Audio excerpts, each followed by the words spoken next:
പഴയ നിയമത്തിൽ നിന്നുള്ള ബൈബിൾ വായന. സങ്കീർത്തനങ്ങൾ 14 അധ്യായം മുതൽ. ദൈവമില്ല എന്ന് മൂഢൻ തൻ്റെ ഹൃദയത്തിൽ പറയുന്നു. മ്ലേച്ഛതയിൽ മുഴുകി അവൻ ദുഷിച്ചിരിക്കുന്നു. നന്മ ചെയ്യുന്നവർ ആരുമില്ല. കർത്താവ് സ്വർഗത്തിൽ നിന്ന് മനുഷ്യമക്കളെ നോക്കുന്നു. ദൈവത്തെ തേടുന്ന വിവേകികളുണ്ടോ എന്ന് അവിടുന്ന് ആരായുന്നു. എല്ലാവരും വഴിതെറ്റി ഒന്നുപോലെ ദുഷിച്ചുപോയി. നന്മ ചെയ്യുന്നവനില്ല, ഒരുവൻ പോലുമില്ല. ഈ അധർമ്മികൾക്ക് ബോധമില്ലേ? ഇവർ എൻ്റെ ജനത്തെ അപ്പം പോലെ തിന്നൊടുക്കുന്നു. ഇവർ കർത്താവിനെ വിളിച്ചപേക്ഷിക്കുന്നില്ല. അവിടെ അവരെ പരിഭ്രാന്തി പിടികൂടും. എന്തെന്നാൽ ദൈവം നീതിമാന്മാരോട് കൂടെയാണ്. നിങ്ങൾ ദരിദ്രൻ്റെ പ്രതീക്ഷകളെ തകർക്കാൻ നോക്കും. എന്നാൽ കർത്താവ് അവന് അഭയമായുണ്ട്. ഇസ്രായേലിൻ്റെ വിമോചനം സിയോനിൽ നിന്ന് വന്നിരുന്നുവെങ്കിൽ. കർത്താവ് തൻ്റെ ജനതയുടെ സുസ്ഥിതി പുനഃസ്ഥാപിക്കുമ്പോൾ യാക്കോബ് ആനന്ദിക്കും, ഇസ്രായേൽ സന്തോഷിക്കും. കർത്താവെ, അങ്ങയുടെ കൂടാരത്തിൽ ആർ വസിക്കും? അങ്ങയുടെ വിശുദ്ധഗിരിയിൽ ആർ വാസം ഉറപ്പിക്കും? നിഷ്കളങ്കനായി ജീവിക്കുകയും നീതി മാത്രം പ്രവർത്തിക്കുകയും ഹൃദയം തുറന്ന് സത്യം പറയുകയും ചെയ്യുന്നവൻ, പരദൂഷണം പറയുകയോ സ്നേഹിതനെ ദ്രോഹിക്കുകയോ അയൽക്കാരനെതിരെ അപവാദം പറഞ്ഞു വരുത്തുകയോ ചെയ്യാത്തവൻ, ദുഷ്ടനെ പരിഹാസ്യനായി കരുതുകയും ദൈവഭക്തനോട് ആദരം കാണിക്കുകയും നഷ്ടം സഹിച്ചും പ്രതിജ്ഞ നിറവേറ്റുകയും ചെയ്യുന്നവൻ, കടത്തിന് പലിശ ഈടാക്കുകയോ നിർദോഷനെതിരെ കൈക്കൂലി വാങ്ങുകയോ ചെയ്യാത്തവൻ, ഇങ്ങനെയുള്ളവൻ നിർഭനായിരിക്കും. ദൈവമേ, എന്നെ കാത്തുകൊള്ളണമേ. ഞാൻ അങ്ങയിൽ ശരണം വെച്ചിരിക്കുന്നു. അവിടുന്നാണ് എൻ്റെ കർത്താവ്. അങ്ങിൽ നിന്നല്ലാതെ എനിക്ക് നന്മയില്ല എന്ന് ഞാൻ കർത്താവിനോട് പറയും. ലോകം വിശുദ്ധരെന്ന് കരുതുന്ന ദേവന്മാർ നിസ്സാരരാണ്.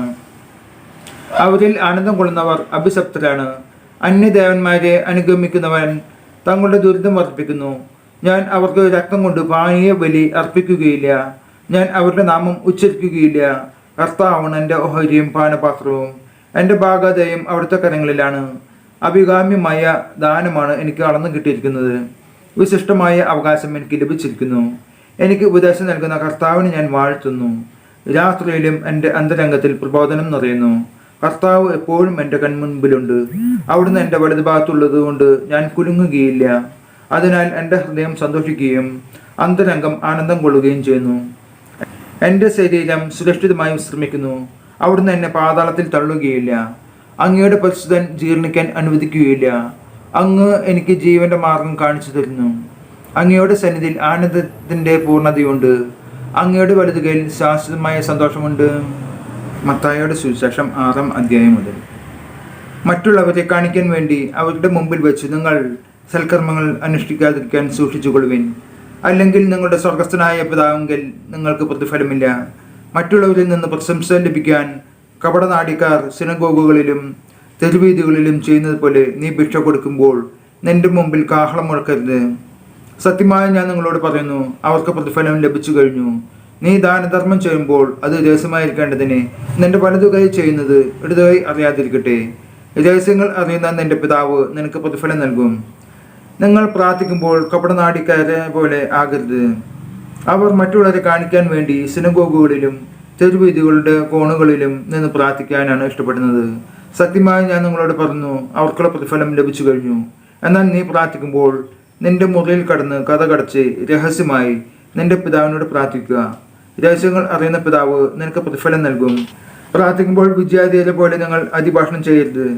അതിഭാഷണം വഴി തങ്ങളുടെ പ്രാർത്ഥന കേൾക്കുമെന്ന് അവർ കരുതുന്നു. നിങ്ങൾ അവരെ പോലെ ആകരുത്. നിങ്ങൾ ചോദിക്കുന്നതിന് മുമ്പ് തന്നെ നിങ്ങളുടെ ആവശ്യം നിങ്ങളുടെ പിതാവ് അറിയുന്നു. നിങ്ങൾ ഇപ്രകാരം പ്രാർത്ഥിക്കുവേൻ: സ്വർഗസ്ഥനായ ഞങ്ങളുടെ പിതാവേ, അങ്ങയുടെ നാമം പൂജിതമാകണമേ. അങ്ങയുടെ രാജ്യം വരണമേ. അങ്ങയുടെ ഹിതം സ്വർഗത്തിലെ പോലെ ഭൂമിയിലുമാകണമേ. അന്നു വേണ്ടുന്ന ആഹാരം ഇന്ന് ഞങ്ങൾക്ക് തരണമേ. ഞങ്ങളുടെ കടക്കാരോട് ഞങ്ങൾ ക്ഷമിച്ചിരിക്കും പോലെ ഞങ്ങളുടെ കടങ്ങൾ ഞങ്ങളോട് ക്ഷമിക്കണമേ. ഞങ്ങൾ പ്രലോഭനത്തിൽ ഉൾപ്പെടുത്തരുതേ. തിന്മയിൽ നിന്ന് ഞങ്ങളെ രക്ഷിക്കണമേ. മറ്റുള്ളവരുടെ തെറ്റുകൾ നിങ്ങൾ ക്ഷമിക്കുമെങ്കിൽ സ്വർഗസ്ഥനായ നിങ്ങളുടെ പിതാവ് നിങ്ങളോട് ക്ഷമിക്കും. മറ്റുള്ളവരോട് നിങ്ങൾ ക്ഷമിക്കുകയില്ലെങ്കിൽ നിങ്ങളുടെ പിതാവ് നിങ്ങളുടെ തെറ്റുകളും ക്ഷമിക്കുകയില്ല. നിങ്ങൾ ഉപവസിക്കുമ്പോൾ കപടനാടിക്കാരെ പോലെ വിഷാദം ഭാവിക്കരുത്. തങ്ങൾ ഉപവസിക്കുന്നുവെന്ന് അന്യരെ കാണിക്കാൻ വേണ്ടി അവർ മുഖം വികൃതമാക്കുന്നു. സത്യമായി ഞാൻ നിങ്ങളോട് പറഞ്ഞു, അവർക്ക് പ്രതിഫലം ലഭിച്ചു കഴിഞ്ഞു. എന്നാൽ നീ ഉപവസിക്കുന്നത് അദർശനായ പിതാവ് അല്ലാതെ മറ്റാരും കാണാതിരിക്കുന്നതിനെ ശിരസിൽ തൈലം പുരട്ടുകയും മുഖം കഴുകുകയും ചെയ്യുക. രഹസ്യങ്ങൾ അറിയുന്ന പിതാവ് നിനക്ക് പ്രതിഫലം തരും. ഭൂമിയിൽ നിക്ഷേപം കരുതി വെക്കരുത്. തുരുമ്പും കീടങ്ങളും അവ നശിപ്പിക്കും. കള്ളന്മാർ തുറന്നു മോഷ്ടിക്കും.